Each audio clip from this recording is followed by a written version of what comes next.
네, 남규선 국가인권위원회 상임위원회께 여쭤보겠습니다. 네, 우리 헌법은 종교의 자유를 보장하고 있죠. 네, 그렇습니다. 이 자유에는 특정한 종교를 믿도록 강요받지 않는 자유도 포함되어 있지 않습니까? 네, 그렇습니다. 네. 이미 기사화돼서요. 안창호 차기 국가인권위원회 위원장 후보자가 진화론을 배울 필요가 없다라는 주장을 했습니다. 들으셨습니까? 언론 보도를 본 것 같습니다. 네, 유튜브 영상에도 남아있죠. 네, 그런 부분에서 창조론을 교육 과정에 포함하도록 권고할 거냐, 제가 이제 서면 질의를 했더니 수기가 필요한 사안이다. 후보자 개인의 의견을 표명하기 곤란하다. 제가 다시 얘기를 드릴게요. 창조론을 교육 과정에 포함하도록 권고할 거냐라는 거기에 대해서 확실한 답을 못한다라고 대답했습니다. 그 보도 보셨습니까? 미처 보지 못한 것 같습니다. 이런 보도가 있었습니다. 자, 문제는 이런 후보자라면 어느 정도 면접이라던가 후보 추천위원 과정에서 조금은 배제되었어야 하는 게 옳을 듯한데 후보 추천위원회 구성 운영은 어떤 규정에 의하고 있습니까? 규정이 없습니다. 2018년부터 대통령 지명 위원들에 대해서만 지금 후보 추천위원회가 구성이 되어서 진행이 되고 있는데 규정이 없다 보니까 운영에 좀 어려움이 있는 것 같습니다. 저도 좀 깜짝 놀랐는데요. 국가인권위원회법 5조 사항의 취지를 반영해서 사회 각계의 다양한 의견을 듣기 위해서 특별히 구성이나 운영 근거나 절차가 없다고 하더라고요. 물론 상식선에 의한 후보 추천이 된다면 별 문제가 없겠습니다만 제가 지금 방금 말한 상황만 하더라도 상당히 좀 상식선을 어긋나는 부분이 있는데요. 자, 그래서 이게 좀 주먹구구식 운영이 되어 온 게 아닌가 좀 걱정이 됩니다. 게다가 이번에 또 면접심사가 없었다고 하는데 서면심사가 아무리 집중적인 질의를 하고 대답을 받는다고 해도 그게 좀 완벽하게 대체할 수 있는 면접을 대체할 수 있는 것이라고 좀 생각하시는지 여쭙고 싶습니다. 예, 국가인권위원회 위원장은 인권위원회를 대표할 뿐만이 아니라 그 나라의 인권의 지수를 보여주는 또 하나의 상징이라고 할 수 있겠습니다. 그런데 이러한 후보 추천 절차가 규정이 제대로 없어서 어려움이 있는 바 조속히 인권위원회법 개정 등을 통해서 후보 추천위원회의 구성이 규율될 수 있도록 그래야 하여 내실 있는 추천위의 활동이 될 수 있도록 해야 할 필요가 있을 것 같습니다. 네, 후보 추천회가 어느 또 정도의 비상식적인 부분이 있냐면 22대 총선 대구 수성과 국민의힘 예비 후보로 등록했던 분 정상환 후보 같은 경우에 최종 5명의 후보에 들어가 있는데 제가 알기로 정치적 중립성과 독립성 때문에 특정 당에 가입이 돼 있다거나 이런 부분들은 제척 사유가 되는 게 보통의 상식인데 이 부분에 대해서도 제도가 미비하더라고요. 근데 좀 이 부분은 어떻게 생각하실까요? 어떻게 후보가 된 건가요? 아마 그 당원이 아니었을 거라고 생각을 하고요. 근데 확인 절차가 없는 겁니까? 후보 추천위원회의 운영은 또 자율적으로 운영되고 있어서 인권위원회가 아주 세세한 내용까지는 알 수 없습니다만은 당원은 결격 사유이기 때문에 필히 그러니까 며칠 전에만 당원이 아닌 네, 것으로 알고 있습니다. 네, 그러니까 당원이 아닌 기한이 없나 보죠. 예, 그런 규정은 없습니다. 그러니까 뭐 바로 뭐 후보자가 되기 전에 직전에 당원을 그러니까 말 그대로 그 입당 의사를 다시 철회하면 가능해지는 후보 구조인가 봅니다. 그러니까 법으로 제정 규율을 한다면 그러한 조항도 넣을 수 있지 않을까 싶습니다. 네, 알겠습니다. 그런 부분에서 좀 개선이 많이 이루어져야지 좀 비상식적인 후보분들이 인권위원회 우리나라의 가장 중요한 인권에 있어서 권고사항을 내는 그런 의원인데 문제들이 좀 줄어들지 않을까라고 생각을 합니다. 감사합니다. 네, 강유정 의원님 수고하셨습니다. 다음은 고민정 의원님. 장남이 결혼을 언제 했나요? 장남이 해당 연도. 네. 20년일 겁니다. 결혼을 20년에 했나요? 결혼이 제가 예, 후보자님 조금 더 마이크를 가깝게 네, 대주십시오. 개혼 아닙니까? 아들 장남 결혼 언제 하셨나요? 장남이 지금 송구스럽습니다. 지금 제가 긴장을 했는지 그 자, 그거 우리 빨리 의원님께서 파악해서 답 주시고요. 말씀을 해주시죠. 네, 아들이 개포 우성 2차 재건축 조합원인가요? 그건 아닙니다. 지금 모르겠습니다. 지금 거기가 재건축 되는지 몰라도 아니요, 지금 재건축 조합 마련 전인데 조합원 자격으로 예. 들어가 있냐고요. 지금 매매한 건 사실이라고 다 밝혔어요. 저희는 네. 그 자녀들이 지금 하는 거에 대해서 사실 저희가 관여를 전혀 안 하고 있기 때문에. 아, 그러면은 지금 후보자가 조합원인가요? 저는 물론 아니죠. 그럼 당연히 아드님이 조합원이겠 매매를 그래서 했으면 지금- 조합원이지 않습니까? 지금 질문하시는 취지가 거기에 아니요, 지금 지금은 대답만 해주시면 됩니다. 예. 해명이 아닌 타임입니다. 하여튼 그 소유는 지금 후보자께서는 아들이 언제 결혼했는지도 기억이 안 나시고 몇 년도 결혼 아들이 개포 우성 2차 재건축 조합원인지도 모르신다라고 대답을 했네요. 매매 시의 조합원인지도 모른다고 대답하셨는데, 네. 아드님이 조세 전문 변호사입니다. 제가 좀 뒤져봤더니 이거는 언론에 나온 건데요. 굉장히 유능하시더라고요. 21년 기준으로 기업 세금 소송 수임 실적으로 개수로 보면 전국 8위, 승소율로 보면 전국 9위입니다. 그리고 2022년 5월에는 소송 규모로 전국 1위 차지하셨더라고요. 그렇게 잘했습니까? 네, 축하드립니다. 네. 교회 증여세 소송에서 상당한 혁혁한 성과를 거뒀는데 예. 증여세 잘 아시는 것 같아요. 예. 자, 전 재산이 7천만 원에 불과했다가 2년 만에 이제 30억 자산가가 된 게 지금 계속 논쟁이 되고 있는 거 아닙니까? 제가 계산해봤어요. 증여 대출로 5억, 근로소득으로 저축으로 해서 2억 했다. 그럼 7억 원인데, 자, 전세자금 13억 5천 원은 어떻게 5천만 원 어떻게 마련한 걸까요? 어떤 전세 자금 말하는 겁니까? 아까 그 오전 중에 해명하셨잖아요. 네, 본인의 전세 자금으로 가지고 있었던 게 매매 대금으로 쓰였다. 그래서 아까 해명하셨던 그렇게 말씀하신 건 아닙니다. 그렇게 말씀하셨어요. 전세 보증금을 안고 네, 13억 그 전세 5천만 원을 보증금은 안고 하늘에서 그거는 떨어지진 않잖아요. 우리 결혼할 때 전세 보증금이 없어서 다들 집을 못 구하지 않습니까? 그거는 전세 우리 보증금 아들이 지급했다는 것이 아니라 아들이 갖고 있었죠. 갖고 있는 거 아니죠. 지금 그 집에 못 들어가서 사는 거거든요. 그러니까 그 집에 전세를 살고 있는 사람을 말하는 겁니다. 집에 그러니까 그건 이제 거기에 말하자면 담겨 있는 돈이다. 그렇죠, 그렇죠. 자, 그래도 어쨌든 그 전세 보증금이라는 게 네. 지금 마련이 일단은 28억을 만들어냈을 때 그게 들어가서 계산됐다라는 거 아닙니까? 그러니까 28억 중에서 알겠습니다. 네. 하나 좀 희한한 게 있어서 제가 초본을 띄워보니까 아드님 전입신고 내역을 보다 좀 특이한 점을 발견했는데 2017년 3월에 후보자가 마포에서 대치동 개포 우성 아파트로 이사를 해요. 그때 아드님도 같이 이사를 합니다. 네? 예, 같이 예. 이사해요. 근데 2018년 10월 11일에 행당동에 있는 서울숲 리버뷰 자이로 이사를 가요. 그 결혼한 다음 아닙니까? 결혼한 거 모르신다면서요? 아니, 몇 년도인지? 만약에 저희 있을 때는 결혼하기 전에 저희랑 같이 살았습니다. 네. 이제 기억이 나셨어요. 그럼 결혼은 몇 년도였나요? 결혼 저 한번 확인 좀 해주죠. 뭐 납득이 잘 안 가는 대답인데, 자, 그런데 그 다음에 요거 해명해 주시면 됩니다. 요거 아, 기록 보이시죠? 불과 닷새 만에 돌연 다시 같이 부모님과 살고 있던 집으로 전입신고를 하는데, 그럼 갑자기 부부 사이에 뭐 문제 생겼나요? 왜 신혼집에서 갑자기 아버지 집으로 5일 만에 이사를 엄청나게 석화 같은 속도로 했나 봐요. 5일 만에 전입을 했거든요. 그거 지금 말씀을 드리겠습니다. 저희 장남 결혼이 19년 6월이라고 합니다. 자, 그럼 이건 더더욱이나 5일 네. 만에 왜 전입했습니까? 그 부분은 저는 정말 모릅니다.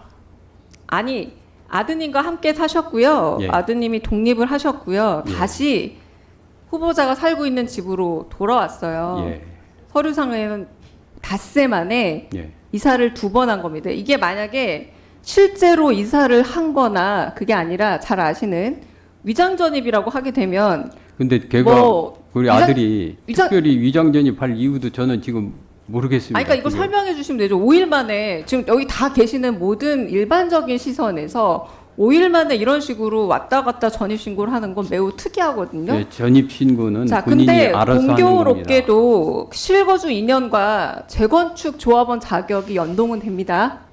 그래서 이렇게 이사를 다시 들어가게 되면 아주 희한하게도 실거주 2년 채웁니다. 네, 실거주 2년을 채우고 다시 나와요. 제가 하는 말을 어느 아마 아파트를 후보자께서 더 말씀하시는 잘 거죠? 아실 겁니다. 어느 아파트를 말씀하시는 겁니까? 요거 개포 2차 우성 아파트 지금 재건축 조합 만들고 있잖아요. 조합원이시잖아요. 아드님이. 예, 맞습니다. 그 조합원 자격에 있어서 요때 한창 논의가 있어서 실거주 자격 자체가 그런데 논의가 그 있었습니다. 며칠 했습니까? 그거는 본인이 저한테 해명해 주셔야 될 문제고요. 아니 며칠 자, 얼마나 있었는지 한번 최소한 말씀을 위장 듣고 싶은데요. 전입이라고 하더라도 명백한 실정법 위반입니다. 여기 왜 5일 만에 이렇게 전입했는지 기억이 안 납니다로 하시면 안 돼요. 이 위반 행위는 3년 이하의 징역이나 3천만 원 이하의 벌금형입니다. 더 잘 아시겠죠? 위장 전입이라도 문제인데 이 위장 전입이 말하자면 편법 증여와 연관돼 있거나 재건축 그 말 그대로 조합원 자격에 관련된 문제 때문이라면 굉장히 심각한 윤리적 문제가 될 수 있지 않을까요? 지금 편법 증여 의혹에 대해서 사실은 이를테면 이 자격을 회복하고 가져가는 과정에서 의혹을 좀 설명해 주셔야 될 것 같습니다. 해명해 주시면 됩니다, 이제. 아니 그 부분에 대해서 저는 우선 전혀 기억에 없고 그때 어떻게 했는지 모르겠습니다. 정말이지. 그러고 그때 기간이 얼마 동안 그 거기에 있었습니까? 결혼하면서 얘가 분가한 건 맞습니다. 결혼도 계속 지금 바뀌고 있고요. 논리적으로 답을 좀 오히려 아니, 찾으셔서 해주시면 좋겠습니다. 예, 그러고 강윤영 의원님, 네, 수고하셨습니다.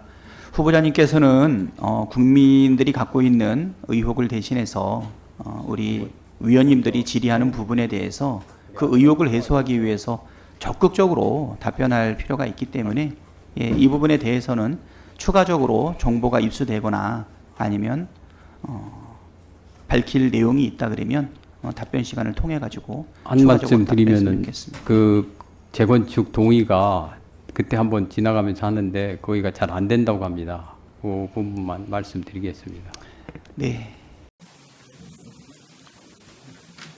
정몽규 회장님. 네. 제가 대답 좀 해주시겠습니까? 너무 멀어서 제가 잘 안 보입니다. 예. 네. 축구협회가 동네 개모임이나 동아리 모임인가요? 아닙니다. 아니죠. 네. 네, 오늘 주신 말씀 자료를 보니까 불공정한 과정을 통해서 특정인을 선발하기 위한 것은 더더욱 아니었습니다라고 쓰여 있습니다. 예. 자, 이 자리는 공정했느냐 혹은 많은 사람들이 생각하는 만큼 혹시 불공정했던 것은 아닌가에 대해서 그래서 이 자리에 나오신 겁니다. 예. 자, 공정과 불공정은 설득의 영역이 아니라 입증 가능한 자료 주셔서 설명하시면 더 이상 여기서 저 그렇게 생각합니다. 아니라고 여깁니다라고 판단을 물을 일이 없어요. 그런데 일단 자료 제출을 거의 제대로 안 하셨기 때문에 이 자리에 나와서 지금 이렇게 시간을 보내고 있는 거다. 다시 말씀드리지만 공정은 설명 영역입니다. 입증 가능한. 자, 그렇다면 최종 후보자 3인의 평가에 대해서 정성지표, 정량지표로 구분된 점수표, 회의로 채점 결과 있습니까? 뭐 그건 잘 모르겠고요. 아니, 그리고 최종 선택을 하셨는데 이걸 왜 모르시면 본 적 없으세요? 자, 정량지표, 정성지표로 나눠진 점수표, 회의로 채점 결과 보신 적 없습니까? 그 뭐 의원님께서 혹시 머니볼이라는 영화를 아니요, 여기 설명하지 없- 마십시오. 제가 아까 분명히 말씀드립니다. 설명이 아니라 입증 가능한 영역이라고. 없어요, 있어요? 뭐 감독 선임에 있어서 자, 저희 의원실에서 요구했지만 안 줬습니다. 있으면 오후에까지 받아주실 것을 위원장에게 부탁드립니다. 자, 이게 불공정하다고 여겨지는 겁니다. 요즘 동네에서 뭐 하나 하려면 이거 인사 문제예요. 회장님, 인사 문제입니다. 예. 감독을 마음에 드는 사람 데려다 놓는 문제가 아니라 감독 인사 문제입니다. 인사 비리, 인사 불공정 이 부분에 대해서 묻고 있는데 채점 결과를 못 주겠대요. 황당합니다. 또 저희 의원실 요구한 것들에서 못 받은 게 많은데 박주호 선수께 좀 여쭙고 싶습니다. 근데 전력강화위원회께 묻겠습니다. 자, 기록이나 점수 서술로 기재된 채점표를 남기거나 협회에 제출 혹은 제공한 적 있습니까?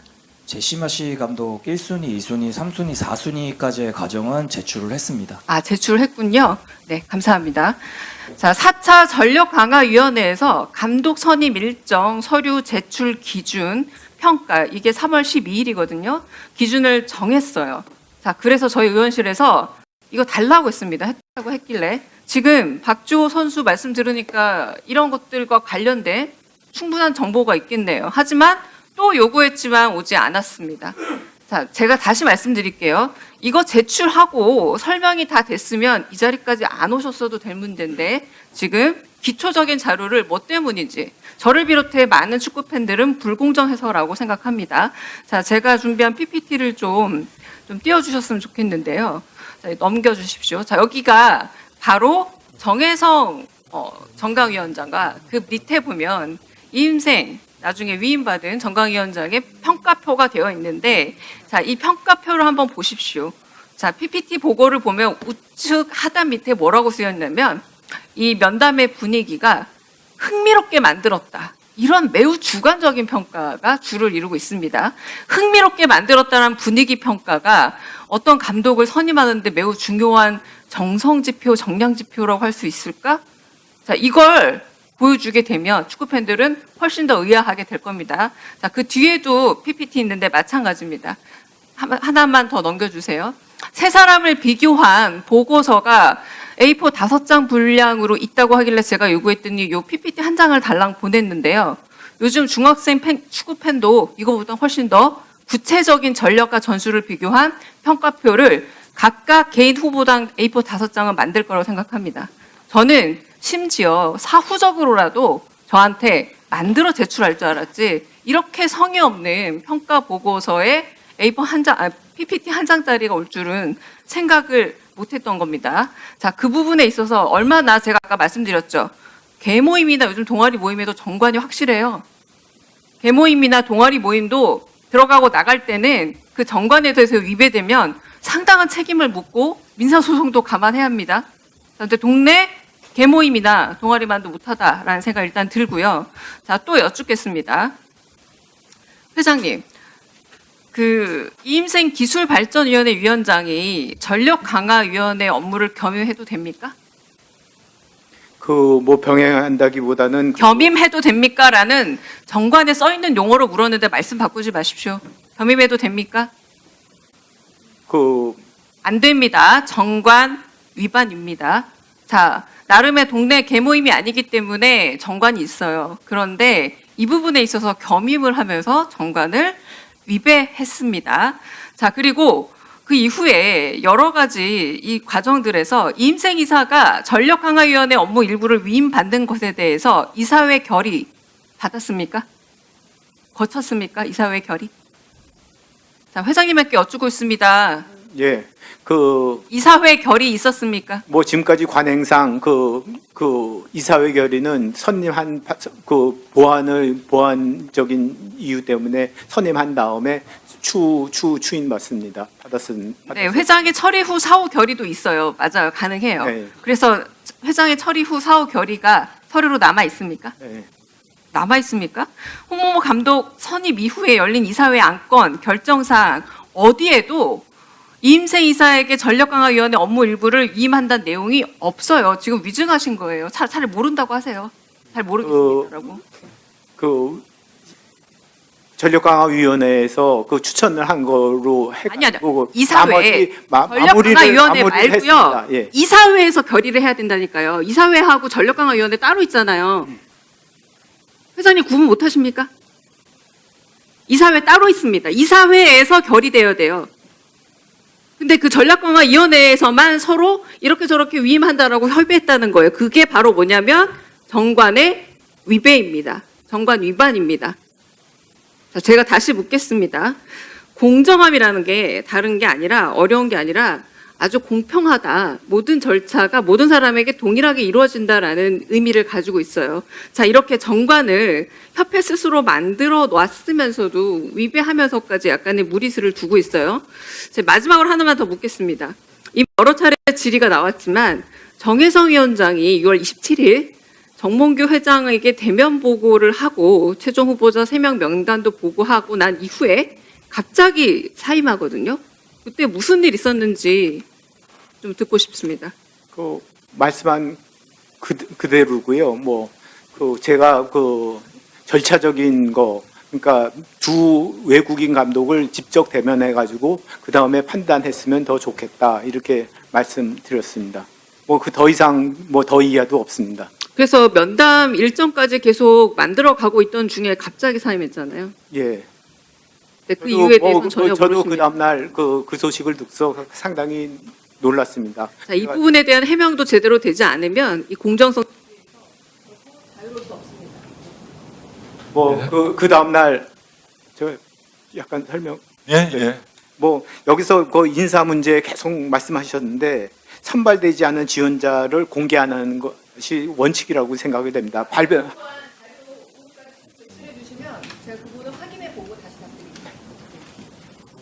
예, 수고하셨습니다. 다음은 김성수 위원님 질의하여 주시기 바랍니다.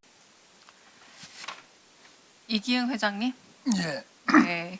현재 스포츠공정위원회 회장이 누굽니까? 김병철 위원장입니다. 스포츠공정위원회 심의를 받아야 임기 연장이 허용되는 구조죠? 예, 네. 삼선 하실 겁니까? 그건 아직 결정을 안 했습니다. 다시 여쭙겠습니다. 삼선 하고 싶은 마음 있으십니까? 그거는 이제 전국체전하고 국정감사 끝나고 나서 그때 적정한 시점에 공개적으로 발표를 할 겁니다. 네, 의사가 있는 것으로 보이는데요. 김병철 위원 회장은 심의 주체인 스포츠공정위원 회장인데 2017년부터 2019년까지 이기흥 회장의 특별 보좌 역으로 일했습니다. 매달 세전 300해서 총 7천만 원을 수령했습니다. 그리고 나서 이제 월급을 받았어요. 7천만 원을. 그리고 나서 그해 5월에 이기흥 회장께서 스포츠공정위원 회장으로 임명을 했습니다. 그러면 이기흥 회장이 임명한 3년간 월급도 준 스포츠공정위원 회장이 다시 연임에 대한 임기 연장에 대한 허용을 하는 구조가 맞습니까? 예, 아니오만 대답해 주세요. 저는 맞죠? 의원님 말씀에 좀 아니요, 이유가 맞죠? 있습니다. 이 구조 맞죠? 저는 그렇게 생각하지 않습니다. 자, 여기서 위배된 사실이 아무것도 없습니다. 그렇게 생각하지 않는다고 해서 제가 다시 말씀드립니다. 똑같이 사실이 바뀌지 않습니다. 제가 말한 거 전부 사실이고 앞뒤 선후 관계 다 맞습니다. 자, 2021년 정몽규 회장님, 네. 삼선 선임된 이후 바로 이 김병철 스포츠공정위원 회장과 골프 쳤다고 아까 김승수 의원의 질문에 맞다고 했습니다. 맞다고 하셨습니다. 제가 속기록 다시 안 꺼내 볼게요. 맞다고 하셨죠? 체육회 여러분이랑 쳤는데 그분이 같이 있었는지 없었는지 그건 아까 했다고 분명히 말씀하셨어요. 제 질문이 아니라 다시 묻겠습니다. 이기흥 체육회장도 거기 있었죠?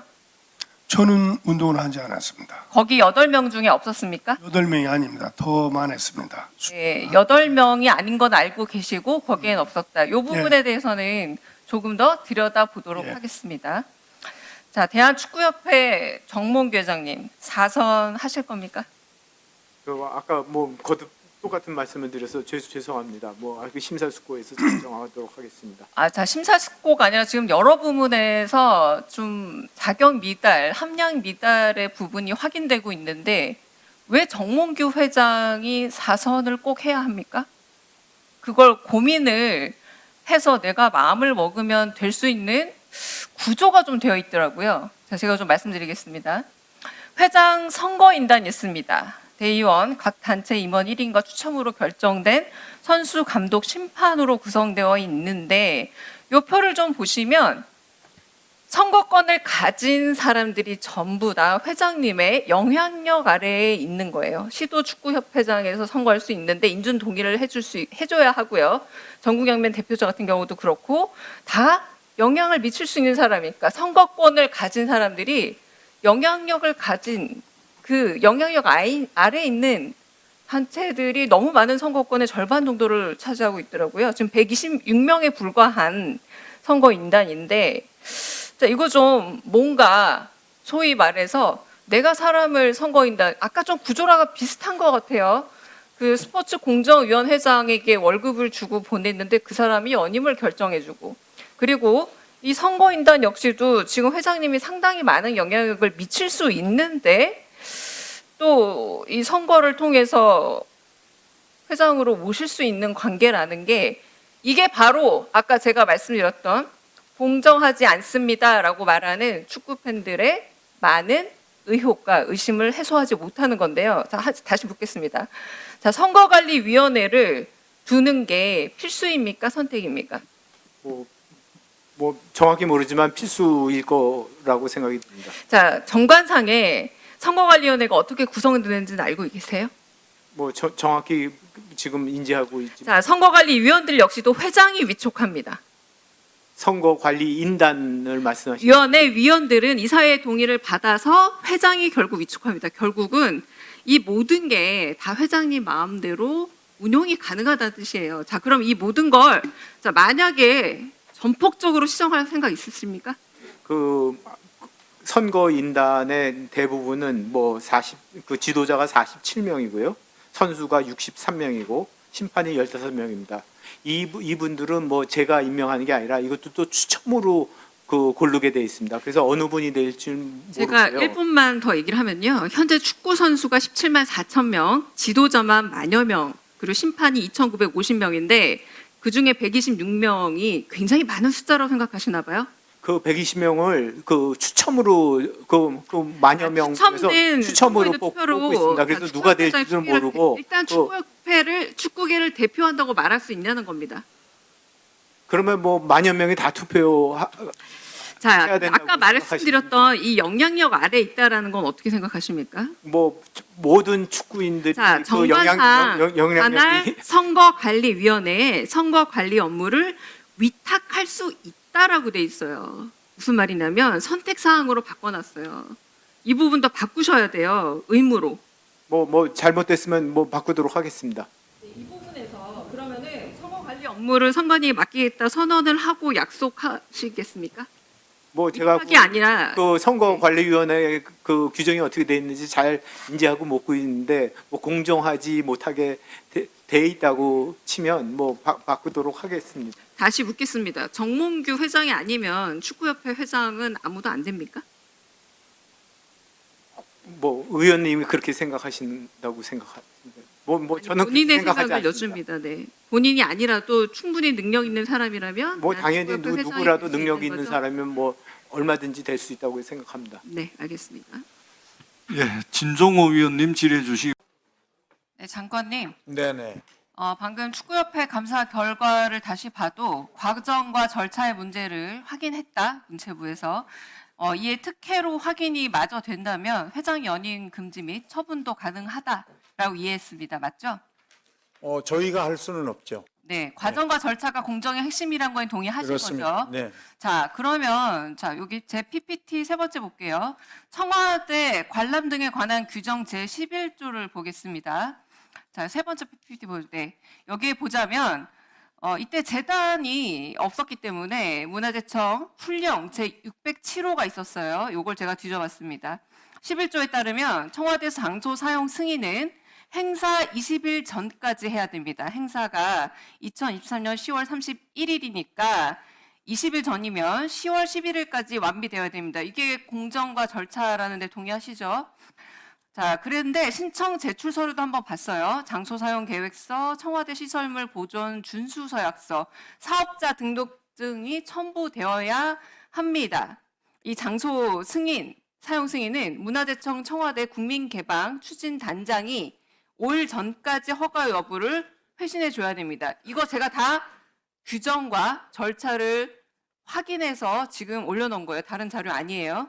자, 그런데 KTV가 문체부 청와대 관리 활용 기획과에 공문을 발송한 건 10월 11일이 아니라 10월 26일입니다.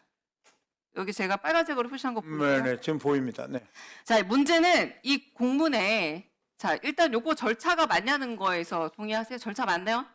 10월 11일까지 했어야 되는데 26일 날 보냈어요. 5일 전에. 네. 맞췄어야 되는데. 글쎄 저는 뭐 이 내규나 이런 부분을 본 적이 없어서. 아니요, 이거 절차 위반입니다. 네. 자, 더 문제는 이 공문에 참석자로 대통령 내외에 명기되어 있습니다.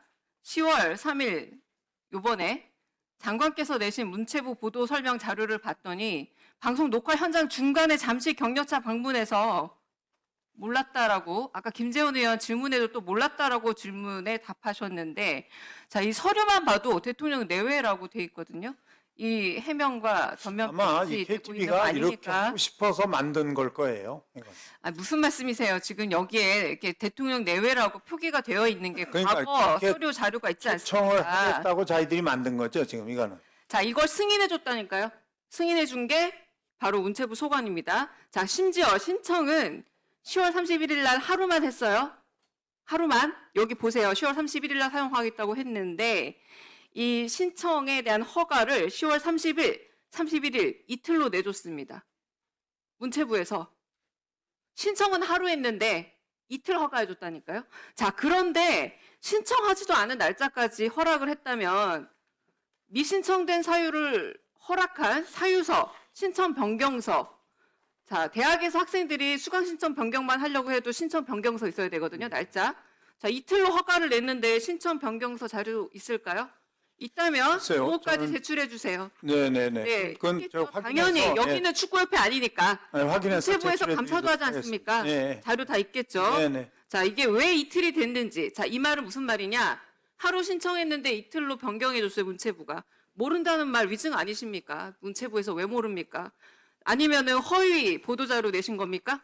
글쎄 그건 잘 모르겠네요, 저도. 아니, 잘 모른다고 하시면 안 돼요. 아까는 아니라고 하셨어요. 아니 제 입장에선 잘 모르죠. 근데 아마 이거는 뭐 밑에 계신 분들 아까 그 현장에도 있던데 털수하는 문제 때문에. 왜 하루가 아니라 이틀로 사유 승인이 냈냐고요. 문체부가 내줬다고요. 하루 신청했는데 이틀을 내줬어요. 자, 그 부분에 대해서 설명해 주시고. 요거 확인해서 제가 보고를 드릴게요. 일단은 네? 지금 발송하신 보도자료가 잘못됐습니다. 허위이거나 잘못됐거나 무능하십니다.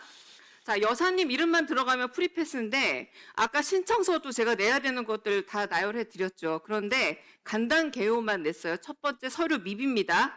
제가 아까 말씀드렸죠. 대통령이든 여사든 대학생이든 서류 절차 과정이 있으면 똑같이 내야 돼요.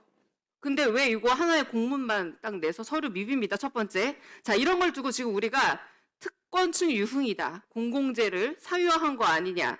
절차는 모두 위반하고 프리패스하는 거 아니냐라고 질문을 하고 있는데 이게 바로 공정성 위반, 왕정 정치의 아주 귀한 같아요. 자, 마지막 제 PPT 보여주세요. 많은 사람들이 마치 왕이남자에서 연산군과 그 부부가 남사당태를 불러서 혼자 독점하는 장면이 있습니다. 이런 장면들을 연상하는 거예요.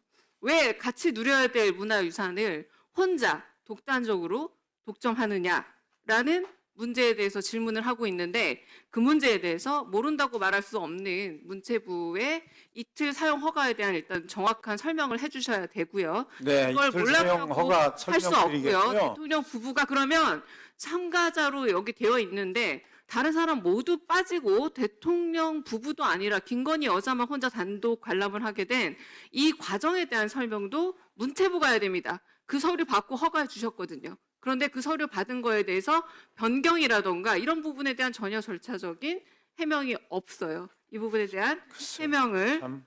요구하고 있는 겁니다. 뭐. 네. 자, 그리고 제가 하나 더, 이제 청와대 재단 관련해서 시간이 좀 부족할 수 있지만 더 물어보겠습니다. 자, 2024년 예산 300억이에요. 자, 개방 전에는 어느 정도였냐고 기사 그대로 나와 있습니다. 47억에서 65억 사이니까, 야, 5배 이상 늘었습니다. 관리 비용이. 심지어 전년 대비해선 46% 증가했거든요. 자, 그런데 요걸 왜 늘렸느냐라고 이유를 봤더니, 시민들한테 돌려주겠다. 방문객 유치를 위한 프로그램 강화 때문에 46% 더 높여서 300억으로 만들었다라고 했는데 다음 PPT 보여주세요. 형편 있습니다. 지금 이 청와대 재단 저희가 나중에 빠졌다라고 청와대로 관리되고 있는 게 맞나요?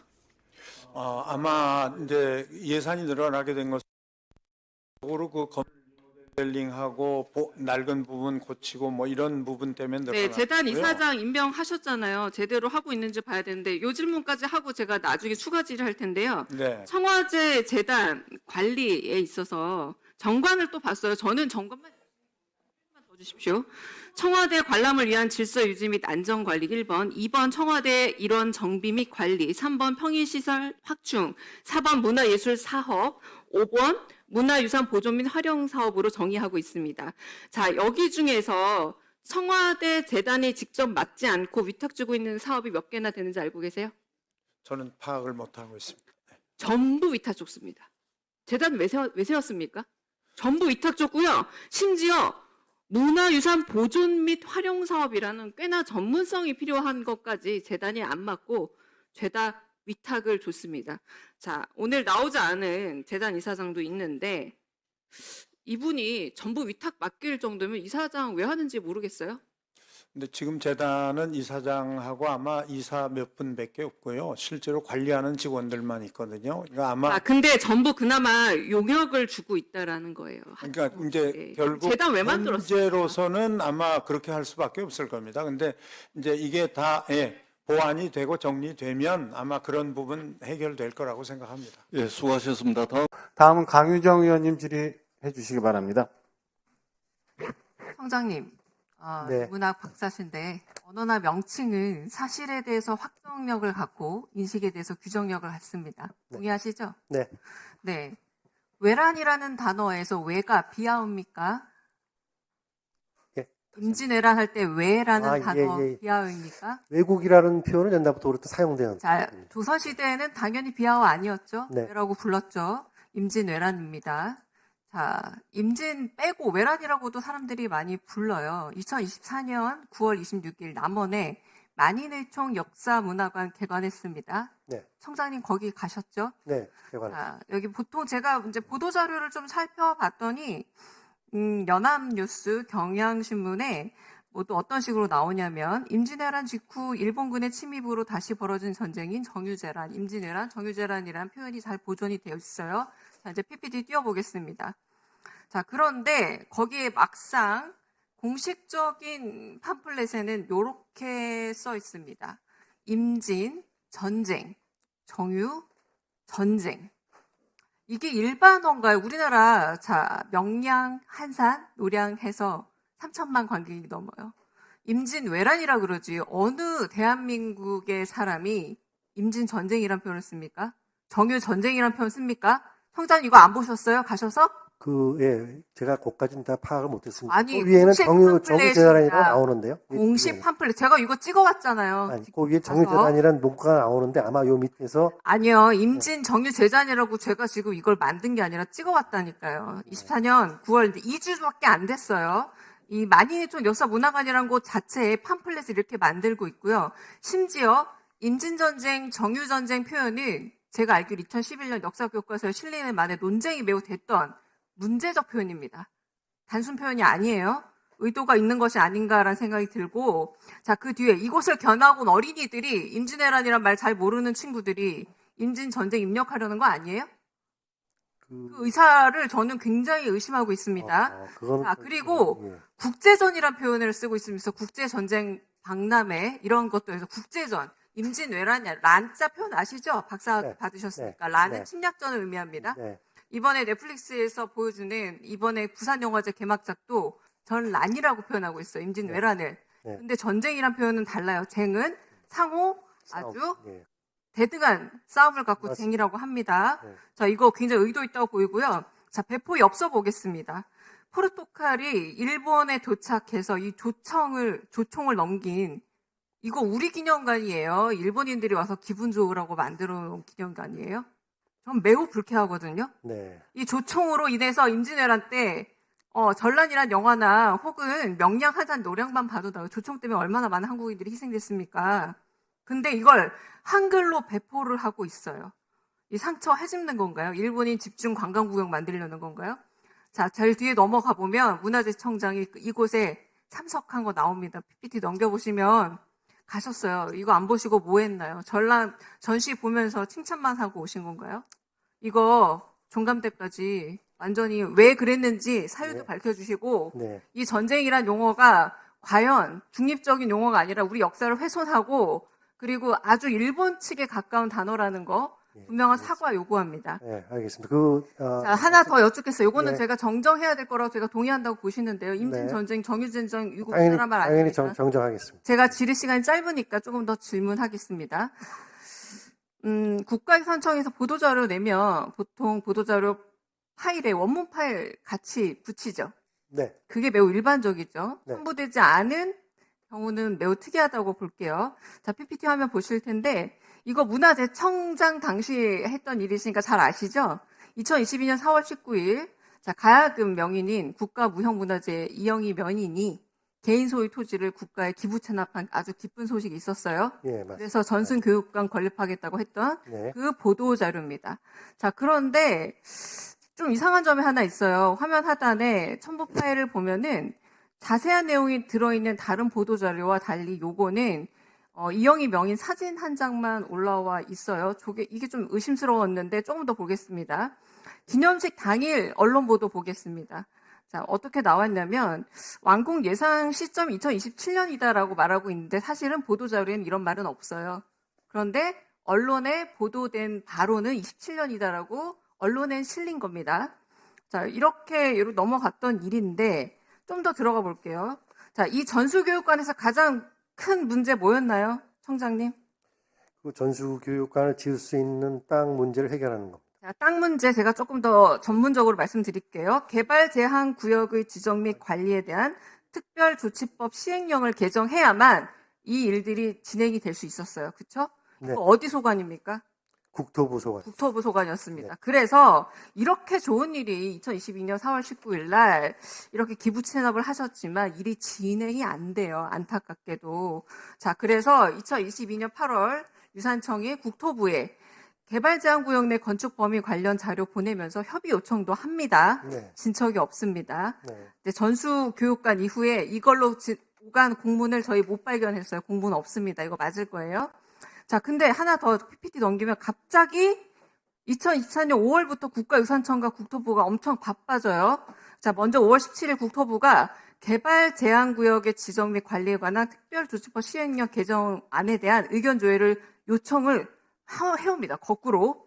그리고 일주일도 지나지 않아서 국가유산청이 오히려 국토부의 요청을 받아가지고 이 제정하겠다는 계획을 처음으로 내부 보고합니다. 갑자기 속력이 엄청나게 붙거든요.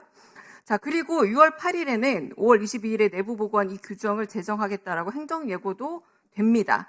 전부 다 8월 1일 같은 날에 이제 국가유산청과 국토부가 각각 규정 개정하고 자, 시행령도 개정을 했는데 그런데 청장님, 2023년 4월 4일에 청와대 상춘제에서 어떤 행사 있었나요? 청장님 참여하셨죠? 예, 기능 예능 중에서 이제 먼저 그 예능 보유자들 국가무형문화재, 전통공연 국가문화- 예술 예. 분야 보유자, 이수자, 전수생 간담회 있었습니다. 20명과 오찬했죠. 자, 오찬 이 자리에 이영희 명이 있었습니까? 있었습니다. 있었습니다. 네, 네. 가야금 명인. 자, 이거는 김건희 여사가 나타났다 하면은 모든 일이 일사천리로 참 진행이 잘 되는 듯해요. 이렇게 이영희 명인이 참석했고 2,500평에 달하는 기부 체납이 1년 내내 답보하다가 이 오찬 이후로 아주 일사천리로 진행이 돼서 시행령도 개정이 속전속결로 되고 가히 영화 홍반장처럼 김건희 반장 아닌가 싶습니다. 김반장인가 싶은데 자, 김건희 여사가 나타나기만 하면 저희 지난번 질의 때도 좀 나왔던 얘기인데 참석자들이 승진을 하기도 하고 민원이 순식간에 해결이 됩니다. 자, 하지만 김건희 여사는 사실상 민간인에 해당하죠. 민간인에 해당하는데 공정한 과정과 절차를 저한테 설득을 좀 시켜주셔야 되겠습니다. 네. 그렇지 않다면 국토부도 움직인 거고요. 문화재청에 답보한 상황을 이영희 명인의 아무리 좋은 의도라고 해도 민원을 해결해줬다는 의혹에서 자유로울 수 없습니다. 공적 프로세스가 입증시켜주면 네. 네. 강유정 의장님 질의 중에 죄송한데 아까처럼 1분 더 드릴 테니까 마무리하실 수 있으면 하시고 아니면 보충 질의 1분 드릴게요. 네, 이 특혜 의혹과 국정 의혹 개입 의혹에 대해서 저를 설득해 주시면 됩니다. 입증해 주시면 되는데, 그래서 국가유산청에서 보도자료를 수정하거나 혹은 선택적으로 삭제 의혹한 것 같아요. 이 부분에 대해서 그 과정을 다 설명해 주시고, 시행령 개정 과정에 있어서 국토부와 협의한 내역 전체 의원실에 보고해 주시기 바랍니다. 제가 종감 때 다시 물어보겠습니다. 답변 간단히 드리고.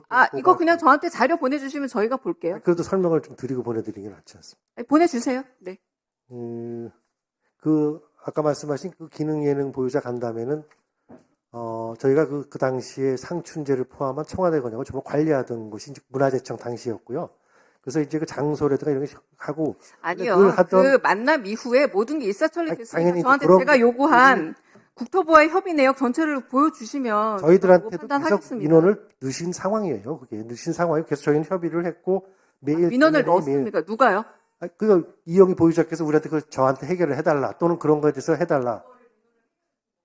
아니 저한테 얘기를 했더니 이영희 보유자가 저를 면담 때도 그걸 하셨고 그리고 계속 이것을 우리가 이 수정구에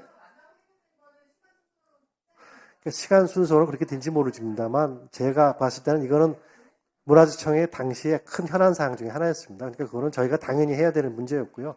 그게 됨으로 해서 네.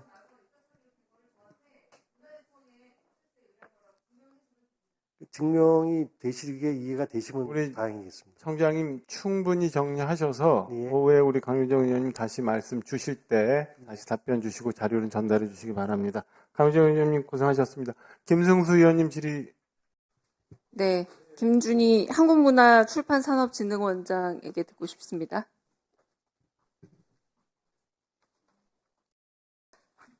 지금 원장께서 있었던 시절은 아니지만 블랙리스트와 상당히 유관한 기간이었다는 건 알고 계시죠? 예, 네. 재발 방지에 대한 의지 있으시죠? 있습니다. 네. 오늘자 제가 머니투데이 기사를 봤더니 한국문화예술위원회에서 자료를 하나 줬더라고요. 신문사에 줬나 봐요. 한강 관련 지원 내역이 굉장히 많다. 제가 PPT 좀 보여주겠습니다. 요거를 예술위에서 제공한, 그래서 이렇게나 많은 지원을 받은 작가인데 야당 일각에서 블랙리스트 피해자라고 운운하며라는 기사 내용이 있어요. 정부의 탄압을 받은 작가로 묘사하고 있다. 이걸 마치 야당의 정치 공세 내지는 정부 탄압이라는 운운 이런 표현을 썼다는 건 사실이 아니라는 표현 같은데 저 아까 그 자료 한번 다시 보여주시죠. 이 자료를 보더라도 문제적인 건 지금 소년이 온다 같은 경우는 지금 원장께서 계신 한국출판문화산업진흥원에서 밑줄까지 쳐가면서 문학나눔 도서 선정 과정에 개입해서 블랙리스트화해서 지원을 주지 않으려고 갖은 애를 썼던 사건을 얘기하는 겁니다. 자, 보시면 2014년 5월에 창비에서 소년이 온다가 출간이 됐어요. 제가 말하는 블랙리스트는 바로 이 소년이 온다 이후에 비어있는 2014년 이후의 시간을 말하는 건데 요거를 빼고서 지금 문화예술위에서 자료를 주시고 이걸 가지고 기사를 쓰고 있는데 이 기자가 문체부 출입기자라는 것까지만 제가 확인했습니다. 제가 말하고 싶은 건 블랙리스트라는 과거에 이 아픈 상처를 반복하지 않기 위해서는 반성해야 합니다. 그런데 이런 진실을 교묘하게 감추고 이 부분에 대해서 반성을 촉구하는 매우 보편적인 야당 의원의 지적에 대해서 운운이라는 둥, 정치의 개입이라는 둥, 이런 말도 안 되는 소리를 하고 있는 상황에 대해서 제가 개탄하고 있는 거고요. 제가 하나만 더 보여드릴게요. 자, 김영하 작가가 2017년 5월 29일에 했던 인터뷰 내용입니다. 김영하 작가는 뉴욕타임즈 아시아판에 어떤 칼럼을 쓰냐면 독재자의 딸이라는 표현을 썼어요. 그 이후로 또 모든 지원에서 배제되면서 자신의 작품인 빛의 제국이 프랑스에서 연극으로 만들어져서 올림에도 불구하고 원작자를 초청해달라는 프랑스의 요청에도 불구하고 가까스로 배제한 사건, 이런 걸 두고 저희가 블랙리스트라고 부르는 거고 이게 다시 반복되어서는 안 되고 심지어 김기춘 전 대통령 비서실장과 조윤선 청와대 정무수석이 이에 대해서 실형까지 받았습니다. 근데 이 부분에 대해서 반성하지 않는 만약에 문체부라면 제가 종감 때 다시 물어보긴 하겠지만 그때 당시 제가 좀 죄송합니다만 한국출판문화산업진흥원이 블랙리스트 작업에 부역을 했던 기관으로서 훨씬 더 많은 각오와 각성이 필요하지 않을까 싶어서 여쭤보는 겁니다. 자, 연관해서 하나 더 여쭤보겠습니다. 문학 나눔 사업이라는 거 아시죠? 예. 자, 보통 몇 건 정도 선정해 왔죠? 연도별로 대략. 금년도는 한 40억 정도 배정되어 있습니다. 제가 몇 건이라 말씀드렸는데 좀 긴장하셨나 봐요. 자, 연도별 상이하지만 500에서 550건 정도 매년 문학 나눔으로 선정이 되었습니다. 한강 작가 같은 경우도 문학 나눔에 선정될 수 있는 거죠. 그죠? 문학이니까요. 자, 그런데 2024년에는 몇 건 선정이 될 계획이었습니까? 390건. 예, 390 정도. 네, 160건 정도 줄어든 거예요. 상당히 많은 부분, 22% 줄었습니다. 자, 더 제가 좀 걱정되는 건 문학나눔 사업과 세종도서가 합쳐졌죠? 저희 기관이 맡고는 있지만 사업 심사는 별도로 하고 있습니다. 네, 이게 조금 계속 어긋난 대답을 해주시는데, 자, 이게 조금 세종도서는 또 교양 부문을 440건으로 선정이 돼요. 근데 이게 2021년에 몇 건인지 아세요? 2827건에서 교양 부문 440건, 학술 부문 최대 390건. 근데 이게 합쳐지고 있으니 얼마나 많은 부분이 줄어들었다고 할 수 있습니까? 문학 나눔을 더 이상 이제 따로 하지 않고 세종도서랑 합치고 있잖아요. 자, 그렇다면 이게 정말 문화예술진흥이 맞을까요, 원장님? 전체적으로 예산을 좀 늘려가는 작업이 필요할 것 같습니다. 자, 이 부분에 대해서 장관이 좀 비판이 계속 이어지자, 올해 좀 원상복구하거나 늘리겠다라고 발언을 했어요. 그래서 2025년을 좀 봤더니 세종도서 문학나눔 사업 예산이 131억 2,900만 원으로 잡혀 있습니다. 자, 그런데 2023년 예산 얼마였습니까, 원장님?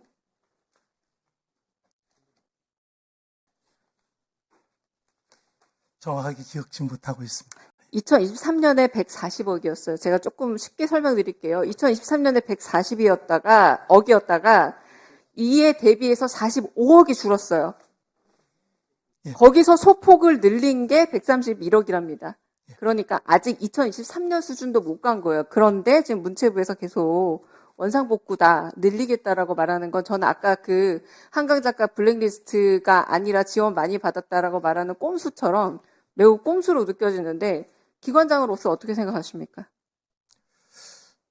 전체적으로 예산을 편성할 수 있는 권한은 저희에게 없고 늘어야 된다는 부분에 대해서는 의원님과 같은 생각입니다. 네, 그 부분에 좀 강한 주장을 해 주셔야 되겠죠? 예, 네. 할 수 있도록 하겠습니다. 이 문화예술계 대상으로 블랙리스트가 전방위적으로 발의가 될 때에는 사실 이런 지원 부분을 상당히 줄여놓고 문을 좁게 만들고 여기에 들어갈 수 없게끔 만드는 각각의 상황을 만드는 걸 블랙리스트라고 부르는 겁니다. 자, 그래서 이런 부분에서 세종도서 사업이나 문학나눔 사업을 하나로 통합하는 것 자체도 상당히 문학 출판 분야를 위축시킬 수밖에 없고요. 그래서 이건 기관장으로서 이 부분을 주관하는 기관장으로서 좀 더 선명한 태도를 유지해 주셔야 되지 않을까 싶습니다. 네. 한 가지만 말씀드리자면 저희 기관이 두 사업을 동시에 진행하는 건 맞는데요. 같은 개념을 하지는 않고 문학 나눔은 별도로 또 그동안 문예위에서 했던 방식을 인용해서 하고 있습니다. 그러면 왜 두 개의 분리된 사업, 독립 사업을 왜 합쳤습니까? 저희 기관에게 그 임무가 주어진 것뿐이고요. 그러니까 방금 말씀에서는 마치 두 개가 잘 보존이 되고 있는 것처럼 말씀하시지만 합쳐지는 순간 줄어들 수밖에 없습니다. 그건 원장님도 잘 아시잖아요. 네. 살펴보겠습니다. 네. 축구협회 감사 진행 중이죠. 네, 그렇습니다. 네, 그리고 10월 말에 원래 발표가 있기로 했는데 조금 늦춰진 듯합니다. 네, 지금 아마 네. 최종 우리 정몽규 회장 그 면담이 지금 이루어지지 않고 있는 것 같습니다. 그래서 그 네. 끝나는 대로 뭐 발표할 예정입니다. 네. 그런데 문체부와 축구협회의 관계가 깔끔한 것인가에 대한 의문이 좀 있습니다. 감사를 하려면 그래도 관계가 깔끔해야 할 텐데 네, 이런 소문도 있어요. 축구협회가 문체부 위에 있다. 그러니까 감사 대상인데 되려 축구협회가 위에 있는 거 아니냐. 왜냐하면 문체부 고위 공직자 출신들이 정관예우로 축구협회에 임원진으로 가 있는 경우가 너무 많았던 겁니다. 자, 일단 단적인 예로 지금 축구협회 김정배 상근 부회장 어떤 출신이시죠? 알고 계시죠? 네, 알고 있습니다. 네. 문체부 2차관 출신입니다. 네. 네. 자, 그리고 이런 말도 했대요. 강유정 의원이 증인으로 요청한 22일에 출석하지 않게 조치하겠다. 어떤 질의를 할지도 문체부 후배 통해서 내가 좀 파악해 놓겠다라고 김정배 상근 부회장이 말했다는 제가 제보도 받았습니다. 네. 뭐 이런 말이 오갈 정도예요. 이 정도면 한 몸이 아니라는 거를 좀 문체부가 증명할 필요가 있지 않을까요? 왜냐하면 감사 주체인데 네, 네. 감사 대상과 이렇게 깊은 연루가 있으면 안 될 텐데 그래서 제가 이런 식으로 문체부의 정보가 감사를 하고 있는 정보가 되려 축구협회로 흘러가는 건 아닐까라는 의심을 하는 게 좀 합리적이죠, 나름. 지금까지 회장님, 그러니까 정몽규 회장님 취임한 이후에 10년간 축구협회 임원들 명단, 그중에서 문체부 출신들 표시해서 달라고 문체부에도 요구했습니다. 네, 네. 자, 그런데 자, PPT 보여주세요. 열흘 끝에 자료를 잘 주지도 않아서 저렇게 파란색 김정배 문체부 2차관만 있다라고 허위 자료 주셨어요. 이거 잘못된 거거든요. 한 명뿐이 아니었잖아요. 알고 계셨어요? 아니, 뭐 저는 제가 있을 때는 우리 문체부에서 축구협회 나간 사람이 없었는데요. 예전에.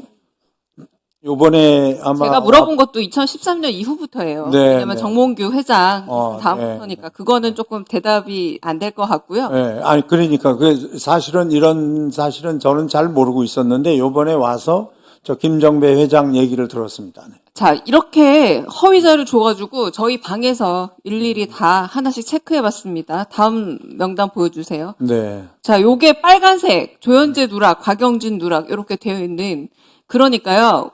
52대 2013년, 17년, 21년, 24년 이 4대째 집행부 안에 전부 다 문체부 정관이 있었던 거예요.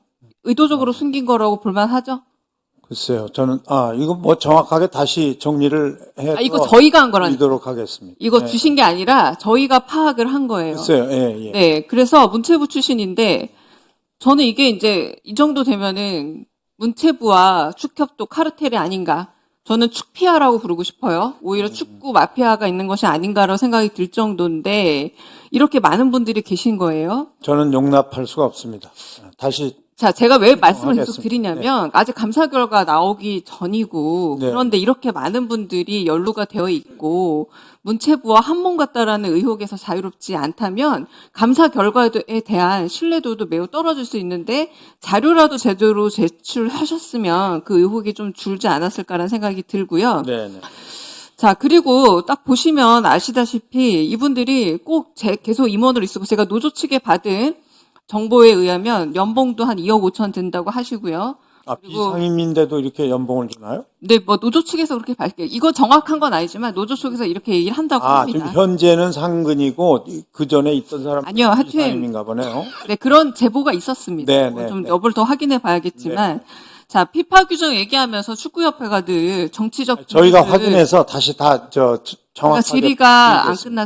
끝났습니다. 네, 정치적 독립 얘기하고 있는데 오히려 이렇게 주무부처인 문체부 소속 고위 공직자들이 10년 넘게 축협이 곁에 둔 건 이유가 있지 않을까라는 생각이 들고 이 이유는 제가 가진 의혹뿐만 아니라 매우 상식적인 분들이라면 모두가 다 가질 의혹이 아닐까 싶습니다. 네. 그 부분에 대해서 더 또 문체부를 좀 최근에 하고 싶은 거는 저는 이 자료 요구한 거 축구협회 아니라 문체부였거든요. 네, 네.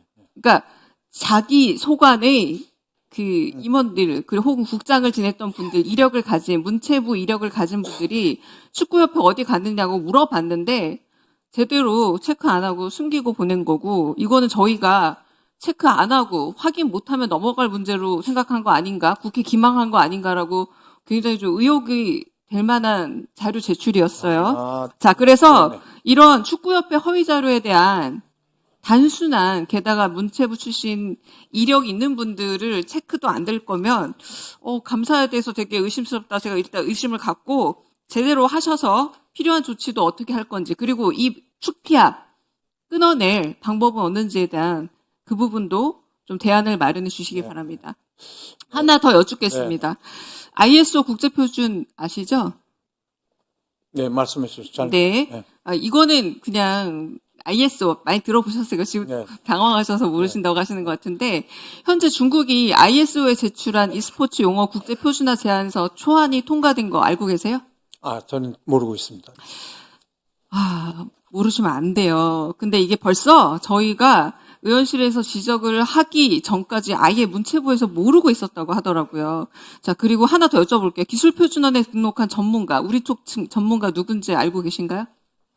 모르고 있습니다. 제가 아직 보고를 못 받았는데. 위영광이라는 분이에요. 자, 이분이 그런데 중국 쪽 최대 e스포츠 회사의 자회사의 한국 지사장입니다. 네. 그러니까 중국 회사에 국적만 한국인, 무늬만 한국인이지 월급 받는 데가 중국인데 이분이 우리 쪽 전문가로 등록이 돼 있어요.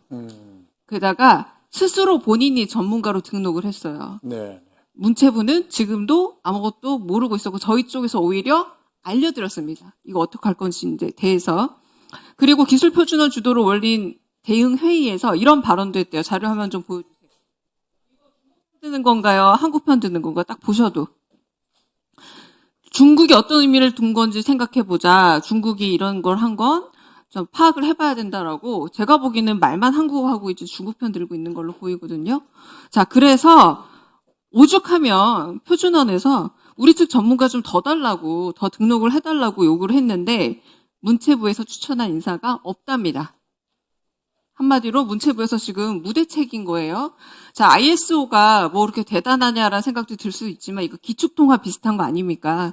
국제대회가 열리면 요 표준안을 삼아서 모든 게 진행이 되기 때문에 우리도 독자적인 ISO의 국제표준안을 만들어야 돼요. 지금 빨리 만들어야 병합심사라도 된다. 알겠습니다. 근데 이걸 아직도 파악도 못하고 계시고 아시안게임이나 EWC 같은 그런 국제대회에서 이걸 따라서 룰도 대회 운영도 선수 관리도 다 주도하게 되는데 그냥 눈 뜨고 코 베이는 에서 벌써 4년 전부터 신경 쓰겠다고 약속했던 일인데 아직 아무 대책도 없고 누가 들어가 있는지도 모르고 무슨 일을 하고 있는지도 전혀 몰라서 향후 대응계획 아주 구체적으로 짜서 주셔야 할 것 같습니다. 지적을 정말 잘 해주셨다고 생각을 하고요. 이 부분 물론 저도 아직 구체적으로 보고를 받질 못해서요. 확실하게 다시 정리해서 저희 방에서 알려드렸어요. 네네. 네네. 정리해서 네. 우리 의원님께 보고를 드리도록 하겠습니다. 네.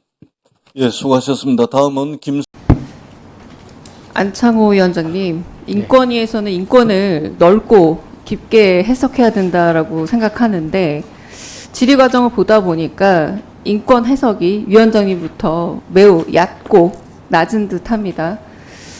헌법재판관까지도 지내신 분인데 하급식 판단이 다르다가 아니라 틀리다라는 표현을 썼고요. 이 틀림이라고 생각하는 것 자체가 인권에서 가장 좀 지양해야 될 단어 아닌가 싶은데 지금 위원장께서는 아까 계속 질의 과정을 봤더니 오늘 국감장을 법해석 배틀장으로 알고 계신 듯해요. 국감장이 아니라 법리 해석이 아니라 제가 보기에는 아주 기본적인 문해력이 좀 부족하신 듯합니다. 그래서 제 질의는 좀 문해력을 발휘하셔서 법 질의 혹은 법 해석 능력 말고요. 문해력을 발휘하셔서 고등학교 수준의 질문을 던질 테니까 그 수준에서 잘 이해하시고 대답해 주셨으면 좋겠습니다.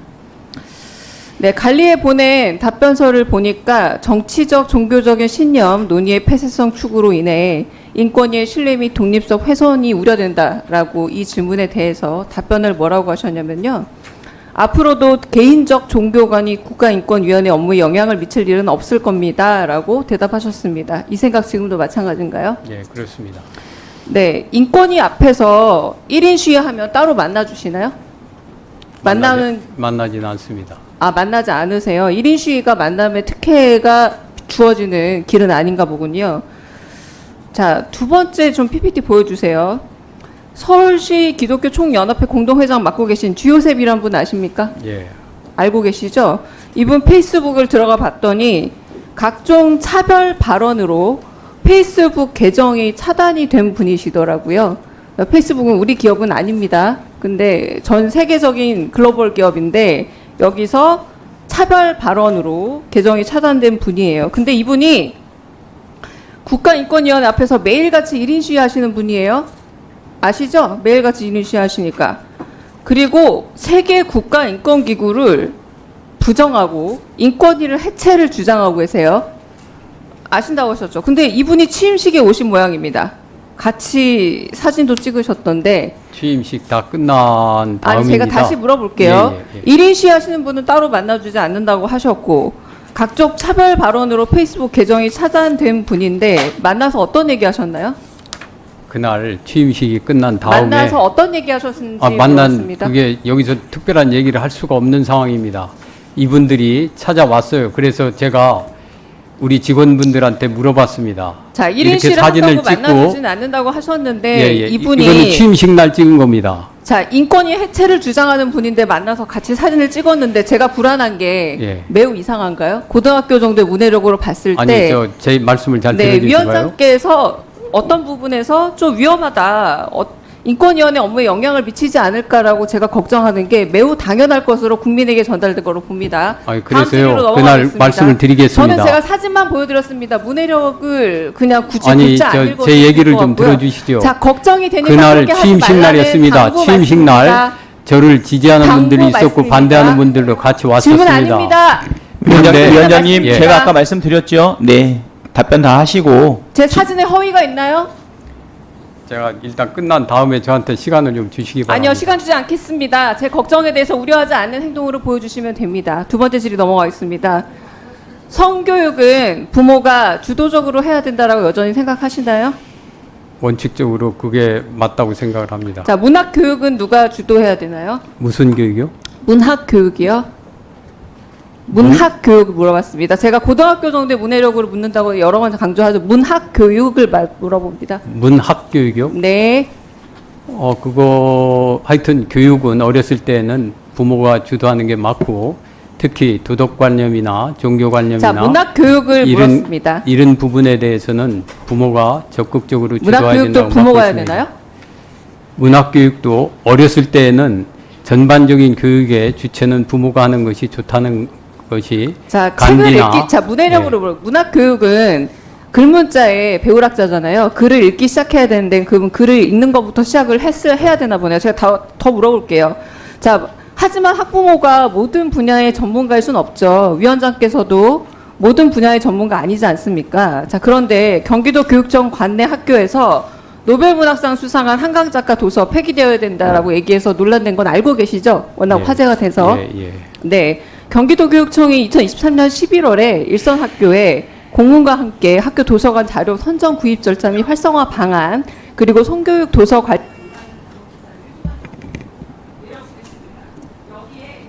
1분만 더 주십시오. 한강 작가의 채식주의자를 포함해서 1712종 책이 폐기되어서 열람 제한됐습니다. 일단 적합하다고 생각하는지 아닌지 여쭤보고 싶네요. 예, 뭐라고요? 적합하다고 생각하는지 아닌지 여쭤보고 뭐가 싶네요. 적합하다는 겁니까? 잠깐만 시간 멈춰 주십시오. 제가 질의를 지금까지 했고요.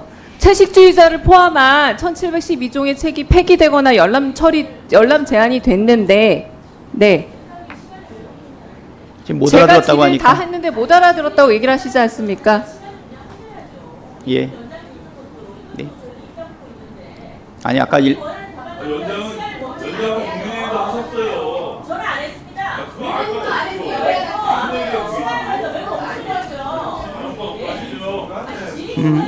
시간 해주세요. 네. 질의하세요. 예. 조용히 하시고. 자, 다시 묻겠습니다.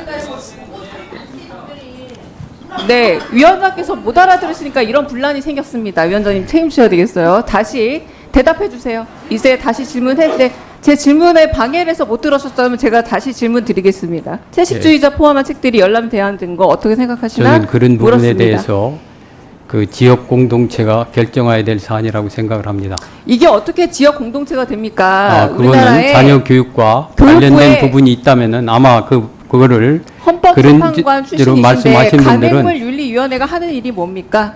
그런 부분에 대해서는 그 제발 자녀 제 교육과 질문을 좀 관련돼 듣고 있기 때문에 대답해 주십시오.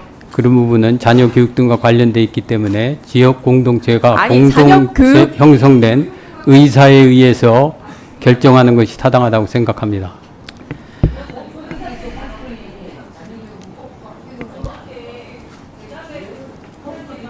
예. 저기 아까 1분 더 원하는 의원들 제가 넉넉하게 드렸고요. 예, 그거 가지고는 말씀하지 마시고. 예, 그러면 강민정 의원님 아까 다음 순서 때 강 의사 진행 발언해 의원께서 주시고요. 위원장님, 아까 강 의원께서 저 사진 관련돼서 그 해적을 답변을 드리겠습니다.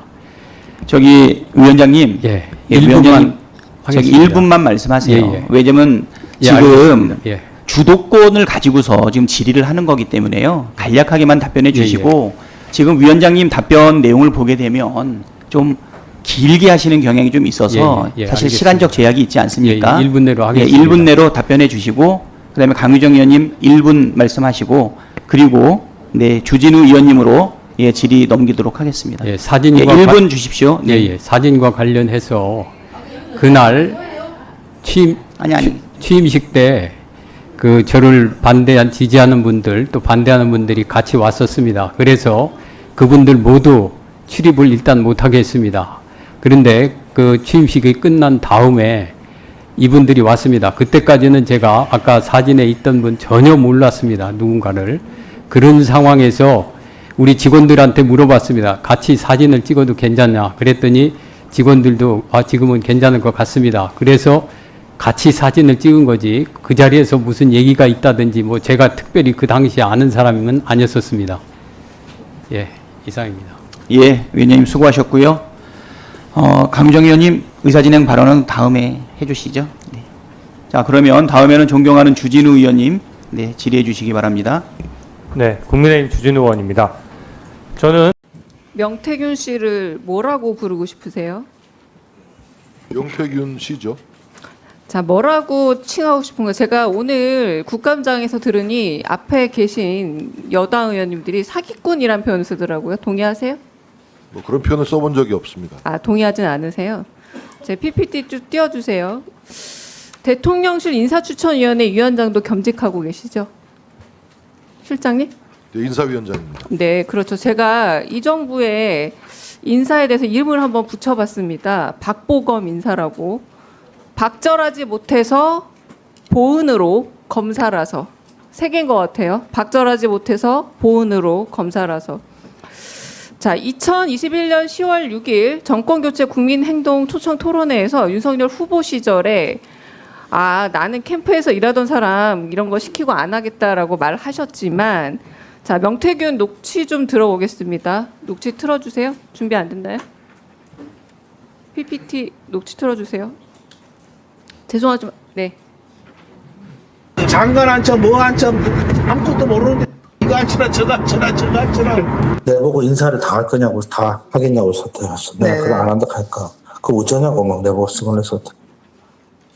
네. 이런 녹취록을 듣다 보니까 윤 대통령 인사가 혹시 일단 드러난 걸로 봐도 박절하지 못해서 보은으로 검사라서 박보검 인사인 것 같은데 이 철원우 오빠가 여러 인사에 혹시 잘못된 좀 가이드라인을 주신 게 아닌 건지 저희 의원실하고 박찬대 원내대표실에서 3개월이 넘게 공공기관 320여 곳에 그 정부 유관단체 기관장들 임원들을 좀 전수조사해봤습니다. 총 458명의 낙하산 인사가 있더라고요. 역시나 박보검이었습니다. 박절하지 못하고 보은이라서 검찰이라서 검찰 많았고요. 대선 후보 캠프 용산 출신 많았고요. 전직 국회의원과 국민의힘 출신도 많았고요. 이명박 시절 인사도 86명이나 됐고요. 특이한 건 좀 돈이 되는 기관들에는 상임 이사들까지 친윤으로 꼼꼼하게 채워져 있더라고요. 자, 그래서 최근에 좀 흥미로웠던 기사 중에 하나가 보험연수원장이라는 다소 생소한 직책을 맡게 된 하태경 원장님 얘기도 있습니다. 보니까 이 부분에 대해서 명예훼손 기사라고 뭐 고발하거나 정정 보도를 해달라 요청하지 않은 거 보니까 생소한 직책이 맞는 것 같아요. 그리고 원희룡 국토교통부 장관 시절에는 임기가 남아있는 공기업 사장들도 사퇴시키고 해임시키고 자, 제가 좀 몇 개 말해드릴게요. 한국공항공사, 한국토지주택공사, 한국도로공사, 주택도시보증공사, 인천국제항공사 등등입니다. 자, 실장님, 환경부 블랙리스트 사건 아시죠? 네. 이거는 그럼 윤정부 블랙리스트 아닌가요? 아직 임기가 남아있는 공기업 사장들 사퇴시키고 박보검 인사로 라인을 쫙 갈았다면 이 부분에 대해서 윤정부 블랙리스트라고 부를 수 있는 거 아닌가요? 윤석열 정부는 전임 정부에서 임명된 기관장에 대해서 강제로 사퇴시킨 바가 없습니다. 사퇴하거나 해임한 경우가 원희룡 국토교통부 장관 시절에도 있고요. 자, 이 부분은 제가 뭐 사실 팩트로 다 전부 다 전수조사했으니까 네, 그 부분은 자료로 제가 얘기하겠습니다. 자, 그리고 좀 육성과 함께 또 재미있는 녹취가 하나 있었습니다. 자, 녹취 하나 더 듣겠습니다. 네, 그래서 어제 딱 한마디 했어. 그 녹취 들어주셨습니다. 김영선이 경선때도 열심히 뛰었으니까 너는 김영선이 좀 해줘라 그랬는데 이게 말이 많네. 진짜 평생을 잊지 않겠습니다. 고맙습니다. 예. 오늘 네. 여사님 전화 왔는데 내 고마움 때문에 자, 이거 제가 좀 읽어드릴게요. 그래서 어제 딱 한마디 했어.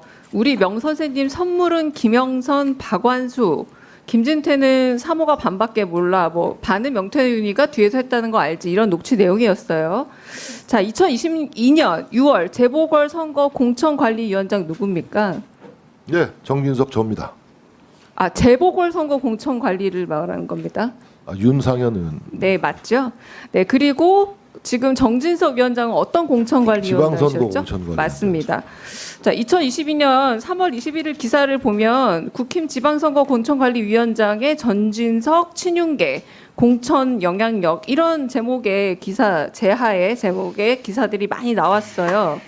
자, 그렇다면 그 지방선거 공천에 굉장히 힘을 발휘하신 거잖아요. 그때 직이 있었으니까. 증인 선서하셨죠. 2022년 지방선거 당시 명태균 씨와 통화하거나 만난 적 있습니까? 명태균 씨와는 지금까지 단 한 번도 만나거나 통화한 사실이 없습니다. 네, 김건희 여사로부터도 김진태 강원도지사나 박완수 경남도지사 후보 관련해서 연락 받은 게 없고요. 처음 듣는 이야기입니다. 아니 그러니까 연락한 적 있느냐고 물어봅니다. 제가 없습니까? 없습니까? 네, 지금 여긴 증인으로 나오신 건 알죠? 자, 그런데 여기서 이제 공관위에서 나한테 듣고 왔길래 이게 이 부분에 있어서 혹시 이 윤상현 의원이라고도 다들 지금 말하고 하지만 한편으로 이제 선물이란 표현, 박완서 경남도지사와 김진태, 박완서와 김진태는 내 그 여사의 선물이야라는 표현에서 여기에 관여할 수 있는 분은 공관위원장님은 맞으신 거죠? 그 당시 공관위원장님이 거기에 관여하실 수 있는 분은 맞는 거죠? 공천에 관여했다는 말씀입니까? 네, 공천을 그러니까 심사하는 위치에 있었습니다. 김진태, 박완수 이 두 후보와 연관된 그 공관위원장은 윤상현이 아니라 정진석 제가 비서실장은 바로 맞는 거죠. 6일 지방선거 공천관리위원장입니다. 네. 자, 그래서 여기서 윤상현 의원도 뭐 내가 가져간 적 없다. 정진석 의원 그리고 윤석열 윤석열 대통령 셋 중 한 사람은 뭔가 이 선물을 주는데 혁혁한 공을 세우신 분이 맞는 것 같은데 셋 다 부인하고 계시네요. 제가 뭐 부적절한 어떤 처신을 했거나 뭐 불공정하게 뭐 공천 관리를 운영했다는 취지의 말씀은 아니시겠죠? 아니요, 그러니까 어쨌든 이 선물을 누군가한테 받았다라고 명태균 씨가 주장을 하고 있는데 세 분 다 부인을 하고 계시는 듯하네요. 그분의 선물 주장이 뭘 뜻하는지는 저로서는 알 도리가 없습니다. 글쎄요, 위원장님, 저 아까 네, 간략하게 예. 짧게 2022년 10월 5일 문화일보 보도에 보면 아까 그 낙하산 인사를 말씀하셨는데 문재인 정부의 캠코더 낙하산 인사가 466명이라고 적시하고 있습니다. 아까 458명보다 좀 많습니다. 캠코더 인사는 아시다시피 캠프, 코드, 더불어민주당 인사를 얘기합니다. 예, 수고하셨습니다.